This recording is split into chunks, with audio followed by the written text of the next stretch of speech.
No hay enemigo más sutil, persistente y disfrazado que el ego. No hablamos del yo natural como parte de nuestra identidad humana, sino del yo caído, centrado en sí mismo, resistente a la cruz, celoso de su propia gloria y enemigo de la vida del espíritu. La Escritura no dice que debemos mejorar ese yo, ni domesticarlo, ni educarlo, ni siquiera disciplinarlo, dice que debe ser crucificado. El ego no se reforma, se entrega al madero. Porque es en la cruz, y solo en ella, donde el yo pierde su poder. Pero pocos creyentes entienden esto profundamente.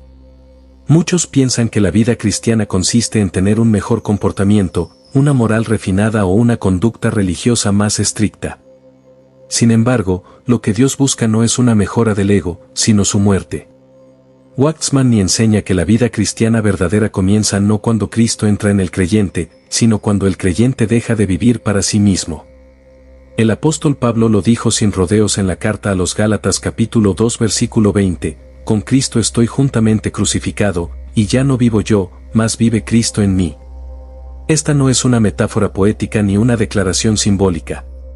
Es una realidad espiritual que debe ser experimentada. Y lo que impide esa experiencia no es la ignorancia, sino el orgullo del yo, que busca mantenerse vivo a toda costa. El ego quiere participar de la vida cristiana como protagonista, quiere servir a Dios sin rendirse a Dios, quiere ser espiritual sin morir. Pero el espíritu no coopera con el ego. El espíritu solo respalda a Cristo. Todo lo que no es Cristo será confrontado, incluso si parece piadoso. Por eso muchos creyentes sufren crisis espirituales profundas. No por falta de conocimiento, sino porque el yo, al no ser crucificado, comienza a estorbar la obra del Espíritu. El ego quiere ser reconocido, usado, honrado. Quiere ministerio, visibilidad, poder. Pero la cruz lo detiene. La cruz lo desnuda. La cruz lo silencia. Y muchos, al llegar a ese punto, retroceden. Dicen que Dios los ha abandonado, que el fuego se apagó, que ya no sienten nada. Pero lo que ocurre no es abandono, sino confrontación. No es ausencia de Dios, sino presencia de la cruz. Es el momento donde Dios dice, ya no más tú, ahora solo Cristo. Y si el alma no se rinde, no podrá avanzar.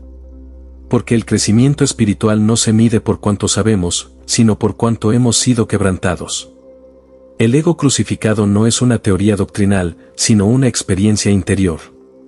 Es algo que se revela en la práctica diaria, cuando el Espíritu Santo nos lleva a situaciones donde debemos negarnos a nosotros mismos. No se trata solo de resistir tentaciones visibles, sino de ceder en lo invisible, cuando queremos tener la razón, cuando queremos ser vistos, cuando deseamos el reconocimiento, cuando nos sentimos heridos por no ser apreciados.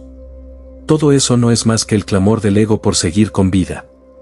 Pero quien ha sido crucificado con Cristo ya no necesita justificar su nombre, defender su imagen, proteger su prestigio. El crucificado ha muerto. Y un muerto no pelea, no se ofende, no reclama. Simplemente descansa en Dios. Esta verdad es tan elevada como simple.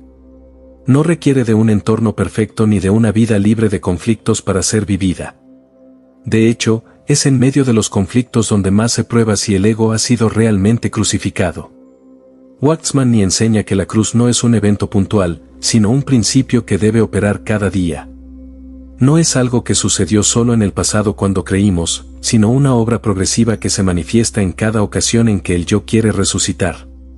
Por eso el Señor dijo en el Evangelio de Lucas capítulo 9 versículo 23, si alguno quiere venir en pos de mí, niéguese a sí mismo, tome su cruz cada día y sígame. Negarse a sí mismo no es autodesprecio, ni una falsa humildad que dice no valgo nada mientras espera aprobación. Es un reconocimiento claro de que el yo, en su estado natural, está contaminado por el pecado y necesita ser reducido a nada. Es comprender que solo Cristo es digno de ocupar el centro. Y que mientras el yo siga ocupando el trono del corazón, Cristo será marginado. Esa es la batalla del alma, no contra el mundo exterior, sino contra el mundo interior. No contra enemigos visibles, sino contra la autoexaltación disfrazada de espiritualidad. Y esa batalla solo se gana en el Gólgota. No con fuerzas humanas, sino con rendición total. Allí, en ese lugar de muerte, comienza la verdadera vida. Cuando el ego es crucificado, nace una libertad nueva. Una libertad que no depende de las circunstancias, ni del trato de los hombres, ni del éxito ministerial. Es la libertad de aquel que ya no vive para sí. Como escribió el apóstol Pablo en la segunda carta a los Corintios capítulo 5 versículo 15, y por todos murió, para que los que viven, ya no vivan para sí, sino para aquel que murió y resucitó por ellos. ¿Qué significa vivir para él?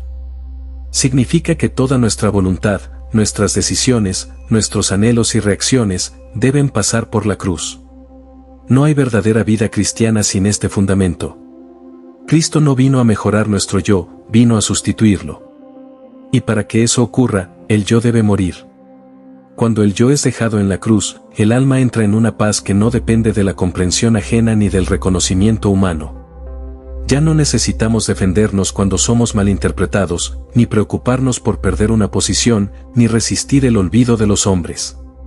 Porque quien está unido a Cristo en su muerte ya no vive para los ojos humanos, sino para el juicio de Dios. Waxman enseñaba que una de las señales más evidentes de que una persona no ha sido crucificada con Cristo es su constante necesidad de afirmarse, de hablar de sí, de ocupar el centro. El que vive en la cruz no necesita ocupar el centro, porque ya ha visto que solo Cristo es digno de ocuparlo. La cruz trata con lo que nosotros consideramos natural, nuestras reacciones espontáneas, nuestras ideas sobre cómo deberían ser las cosas, nuestra forma innata de responder a las injusticias. Todo eso, que creemos legítimo por ser humano, debe ser sometido a la muerte de Cristo. Porque lo natural, aunque no sea moralmente malo, es contrario al espíritu. En la carta a los Gálatas capítulo 5 versículo 17 está escrito, porque el deseo de la carne es contra el espíritu, y el del espíritu es contra la carne, y estos se oponen entre sí. Y allí mismo, el apóstol declara que los que son de Cristo han crucificado la carne con sus pasiones y deseos en la carta a los Gálatas capítulo 5 versículo 24. Esta crucifixión no es mística, es práctica. No es emocional, es espiritual. El verdadero trabajo del Espíritu Santo en nosotros no se trata primero de dones, sino de muerte. No se trata de experiencias gloriosas, sino de reducir el yo para que Cristo pueda vivir su vida en nosotros. Waxman lo decía con claridad, la cruz es el instrumento por el cual Dios impide que vivamos por nuestra vida natural, y permite que vivamos por Cristo. Por eso el ego crucificado no es una enseñanza dura, es una puerta a la libertad. No es un mensaje que condena, sino que redime. Porque no hay mayor esclavitud que vivir centrado en uno mismo, y no hay mayor descanso que haber sido liberado del yo. Y cuando el yo deja de gobernar, el alma puede amar de verdad. Puede servir sin buscar aplausos. Puede callar sin amargura. Puede perdonar sin necesidad de que el otro cambie. Puede dar sin esperar nada a cambio. Ese es el fruto de la cruz. No es simplemente que el creyente cambia su conducta exterior, sino que ya no tiene la necesidad de sostener su antiguo yo. Ya no lucha por ser, porque ha sido crucificado. Y en esa muerte encuentra una vida que ya no le pertenece. Como lo expresó el apóstol Pablo en la carta a los Gálatas capítulo 2 versículo 20, con Cristo estoy juntamente crucificado, y ya no vivo yo, mas vive Cristo en mí. El ego crucificado no es una doctrina que se entiende con rapidez, ni un concepto que se memoriza. Es una realidad que se revela cuando hemos sido suficientemente quebrantados. Mientras conservemos una imagen elevada de nosotros mismos, aunque sea disfrazada de espiritualidad, la cruz aún no ha hecho su obra completa. Waxman lo señalaba con una claridad impresionante, el hombre que no ha sido quebrantado aún tiene una confianza secreta en su propia capacidad. Esta confianza, aunque no sea visible para los demás, se manifiesta en la forma en que reaccionamos cuando somos ignorados, cuando no se nos tiene en cuenta, o cuando nuestras ideas no son tomadas como las mejores. Allí se revela si el ego ha sido crucificado o si aún reina. La vida cristiana no comienza con el ego mejorado, sino con el ego ejecutado. El Espíritu Santo no vino a ayudar al yo a mejorar, sino a sustituirlo por Cristo. Por eso, las pruebas, las crisis, las humillaciones, no son obstáculos para nuestro crecimiento espiritual, sino herramientas de Dios para poner fin al viejo hombre. En la segunda carta a los Corintios capítulo 4 versículo 10, el apóstol declara, llevando siempre en el cuerpo la muerte de Jesús, para que también la vida de Jesús se manifieste en nuestros cuerpos. Esta no es una muerte simbólica, es una experiencia diaria donde cada situación difícil se convierte en una oportunidad para negar el yo y permitir que Cristo se exprese. Muchos creyentes buscan poder espiritual, pero rehuyen de la cruz. Anhelan autoridad espiritual, pero no aceptan el quebrantamiento. Desean ser usados por Dios, pero no están dispuestos a ser vaciados primero. Sin embargo, Dios solo puede llenar lo que ha sido completamente despojado. Waxman enseñó que la unción no reposa sobre la habilidad natural del hombre, sino sobre la vida que ha pasado por la cruz. Por eso, todo intento de servir sin primero morir es inútil. El ministerio verdadero no es la extensión del yo cristiano, sino la manifestación de Cristo a través de un yo crucificado. El mundo espiritual no es impresionado por nuestros talentos, ni por nuestro conocimiento, ni por nuestras palabras correctas. Lo único que impacta las regiones celestiales es la vida de Cristo fluyendo a través de vasos quebrantados. En la carta a los Filipenses capítulo 2 versículos 5 al 8, se nos presenta el modelo perfecto: haya, pues, en vosotros este sentir que hubo también en Cristo Jesús, que se despojó a sí mismo, y se humilló a sí mismo, haciéndose obediente hasta la muerte, y muerte de cruz. El camino de la cruz no es opcional para quien desea seguir al Señor. Es el único camino. Muchos creyentes se sorprenden cuando descubren que el mayor obstáculo para el crecimiento espiritual no es el diablo, ni el mundo, ni siquiera el pecado más notorio, sino su propio yo. El yo que quiere tener razón. El yo que busca reconocimiento. El yo que se resiste a ceder. Este yo no siempre se manifiesta en lo escandaloso, a veces aparece en lo piadoso. Puede disfrazarse de celo por la obra, de fervor en la oración, de entrega aparente. Pero si la raíz no ha sido tocada por la cruz, ese yo no ha sido verdaderamente crucificado. Waxman decía que Dios no puede usar a un hombre sin antes haberlo herido profundamente. ¿Por qué? Porque la herida es el medio por el cual el yo pierde su dominio y Cristo comienza a vivir en nosotros. Pablo lo expresó de manera contundente en la carta a los Gálatas capítulo 2 versículo 20, con Cristo estoy juntamente crucificado, y ya no vivo yo, mas vive Cristo en mí. Esta es la declaración de una vida completamente rendida, una vida que ha dejado de luchar por su propia justicia, que ha soltado el deseo de controlar y se ha entregado al gobierno de otro, Cristo. La cruz no es solo un evento del pasado, es una experiencia continua. Cada día somos llamados a tomar nuestra cruz y seguirle, como lo enseñó el Señor en el Evangelio según Mateo capítulo 16 versículo 24, si alguno quiere venir en pos de mí, niéguese a sí mismo, tome su cruz y sígame. Negarse a uno mismo no significa autodesprecio, sino desposeerse de todo derecho sobre nuestra propia vida. Es renunciar a ser el centro, para que Cristo sea el todo. En el mundo natural, la cruz fue un instrumento de muerte. En el reino de Dios, la cruz es el instrumento de liberación. La liberación del dominio del ego, de la tiranía del yo. Solo cuando el yo ha sido crucificado, el alma puede descansar. Solo cuando el yo ha sido crucificado, el alma puede amar sin reservas. Solo cuando el yo ha sido crucificado, el alma puede obedecer sin condiciones. El alma no regenerada puede intentar imitar a Cristo, pero solo el alma quebrantada puede expresar a Cristo. Y esto no se logra con esfuerzo humano, sino con revelación y rendición. La revelación de que nada bueno hay en mí, esto es, en mi carne, como afirma la carta a los Romanos capítulo 7 versículo 18. Y la rendición a la operación del Espíritu que aplica la cruz en lo más profundo de nuestro ser. Waxman advertía que el alma que no ha sido quebrada estorba el fluir del Espíritu. El ego no crucificado siempre interrumpe la comunión. Siempre opaca la gloria. Siempre se interpone entre Dios y el hombre. Cuando el ego no ha sido crucificado, aún en las cosas de Dios buscamos aprobación. El creyente canta, predica, sirve o incluso sufre, no por amor puro a Cristo, sino porque su yo necesita ser validado. Esta es una obra sutil, pero real. El yo puede disfrazarse de humildad, y aún así buscar ser admirado por su supuesta humildad. Puede aparentar mansedumbre, pero esconde una herida de orgullo no sanada. Por eso la cruz es tan necesaria. No para los impíos solamente, sino para los discípulos. No para los que están lejos, sino para los que están cerca. Porque la cruz no es el fin del camino, es la puerta al camino. Y quien quiera conocer a Cristo en profundidad, debe conocerlo en el lugar donde el ego es sepultado, en la cruz. En el Evangelio según Juan capítulo 12 versículo 24, el Señor dijo: de cierto os digo, que si el grano de trigo no cae en la tierra y muere, queda solo, pero si muere, lleva mucho fruto. Ese grano es figura de nuestra alma. Mientras permanezca viva en su voluntad, en su orgullo, en su deseo de autonomía, quedará sola. No podrá producir vida. No podrá reflejar a Cristo. Pero si muere, si verdaderamente muere, entonces se liberará una vida que no proviene del yo, sino del Espíritu. Es ahí donde la iglesia comienza a ser edificada en realidad.